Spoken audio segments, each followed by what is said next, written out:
Hey y'all.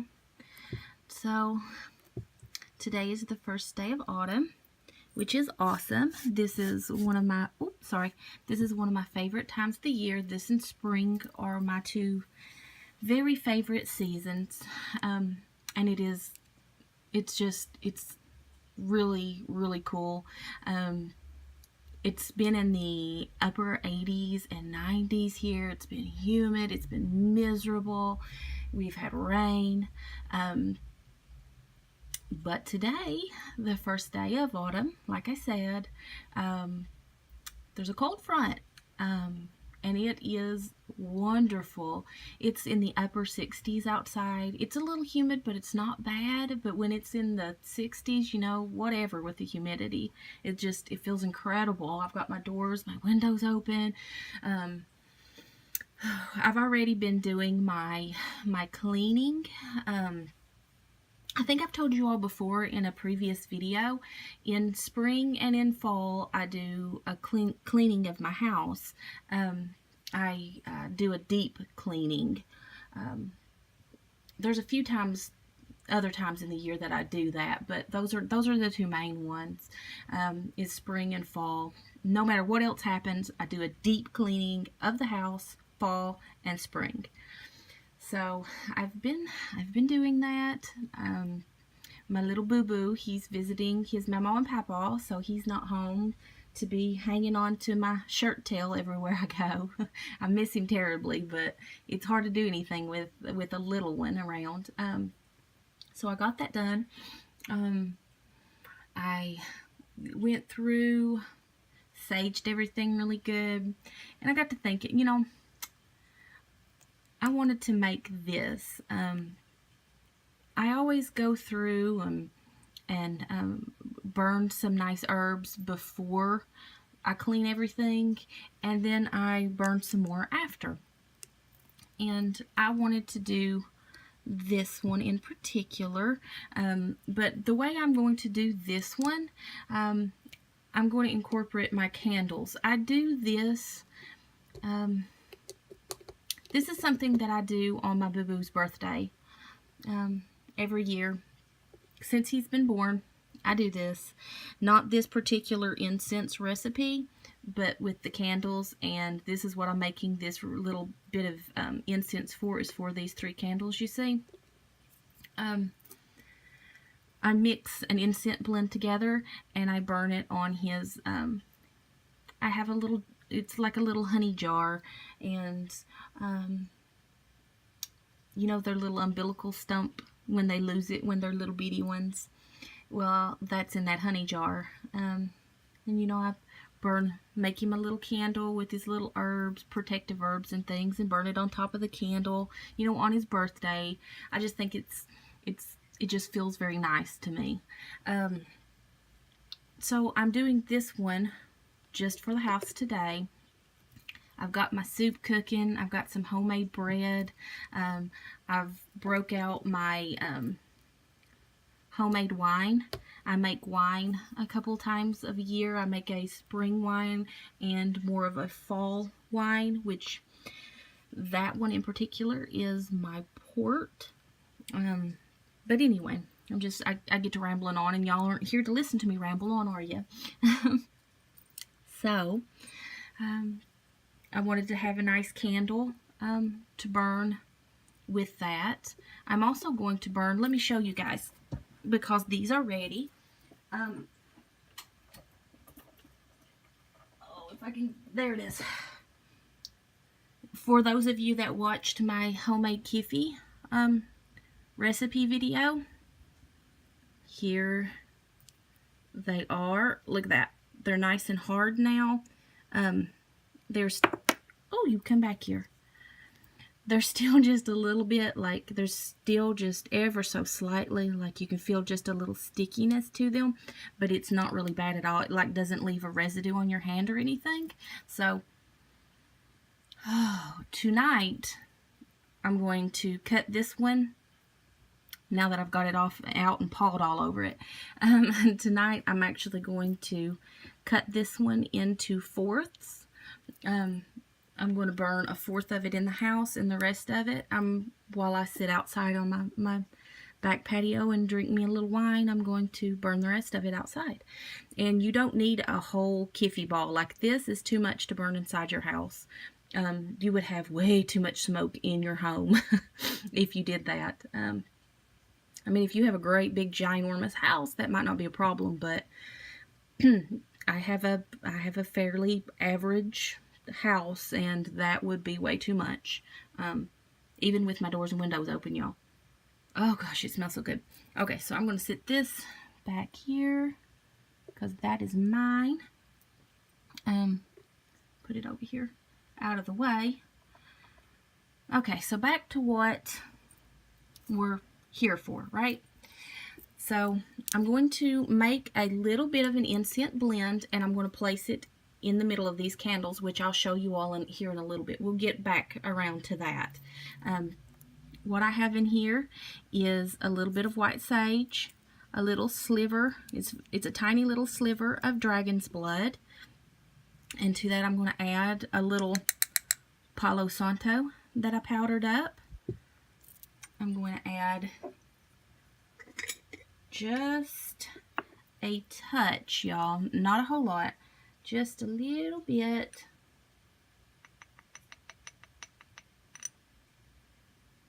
of cinnamon, ground cinnamon. And there's a lot of other things that you can put in this. I like to keep things fairly simple, and I don't need a whole lot. I'm just needing a sprinkling of this for my candles. But what I will do with the rest of this, I have a wax burner upstairs, and I have some wax in it, and that wax no longer has any smell. It's pretty much already, you know, done what it was going to do. The wax is still on, the wax is still hot. So what I'm going to do is whatever is left over from this, I'm just going to dump it in my wax warmer, and the smell from this isn't going to be as strong as like something you would get from a synthetic fragrance. Obviously, you know, when you melt a wax tart, they have a lot of the fragrance oils in there, and so those evaporate into the air, you know, and you smell them, and they smell good, they're strong. This is only going to give off like a faint smell. You're not going to get a whole lot of a smell at all. It's like it's not going to completely fill your entire room because your wax warmer doesn't get that hot. But anyway, so that's what I'm going to do with this.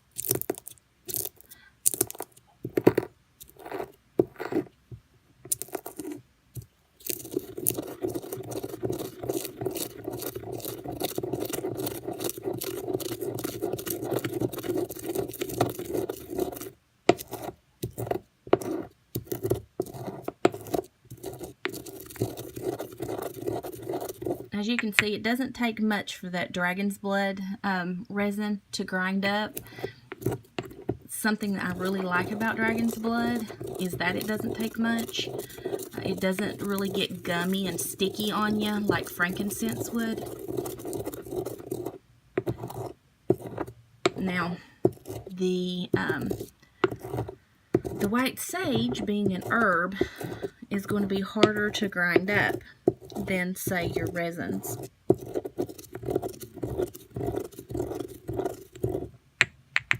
So you can see how that that sage is still in like little chunky pieces there.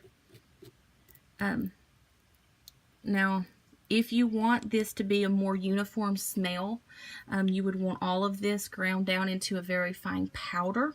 What I'm going to do is I'm going to just pick out some of these bigger chunks because I'm not the biggest fan of the smell of sage.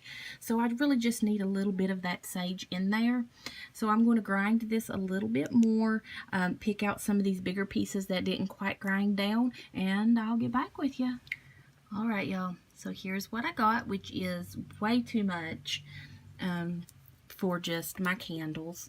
So like I said, I will put this in my warmer. Oh yeah, and y'all, don't mind my thumbnail. That sucker is way too thick. I've been playing around with some new polishes that I got, and that one, I had to put it on thick in order to cover really well. Yeah, so it looks terrible. But anywho, the incense blend here. So I've got it all ground down as fine as I care to grind it.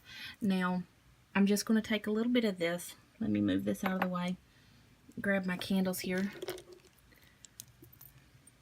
I'm just going to put me a sheet of paper down to catch my crumbs. What I have here is 3 beeswax candles. They're nice and thin. Now, this will be harder to do in, say, the winter time, or if it's really cold in your house. So I just kind of hold them in my hand. It's not that cold in the house here. If you want, you could like hold a hair dryer over these just to warm them up a little bit. You don't want them really warm. Beeswax melts relatively easy, so it doesn't take a whole lot. You just kind of want to warm them up a bit to make them a little more pliable. So what I'm doing is, as I'm holding them and they're warming up, I'm just kind of pressing them together just a little bit, kind of get them to stick together a bit. Let me do this.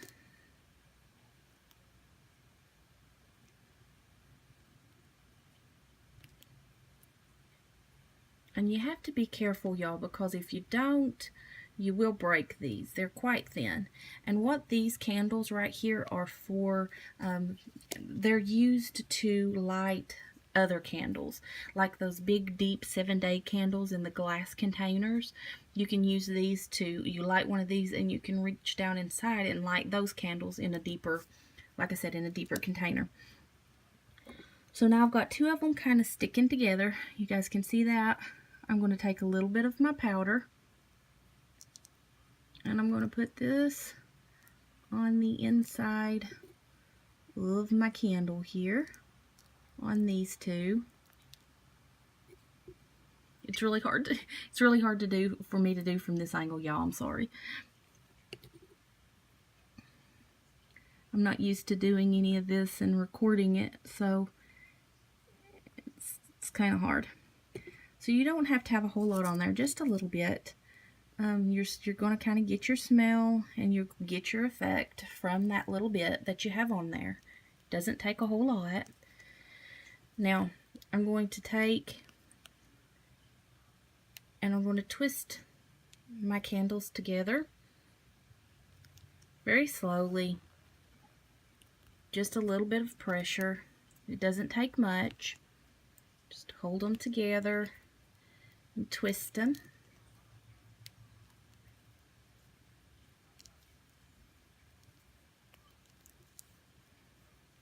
Now, I use 3 candles. I chose to use 3 candles because 3 is a strong number, but also I have 3 individuals in my house. Me, my fella, and my little boo-boo. So there are 3 of us, and I have 3 candles for us.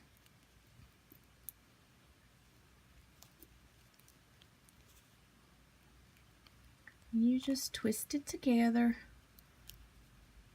You just kind of go back and forth and up and down and get them twisted, keeping a little body heat on those candles. You don't want to put a whole lot of force or you're going to break them. You don't want to do that.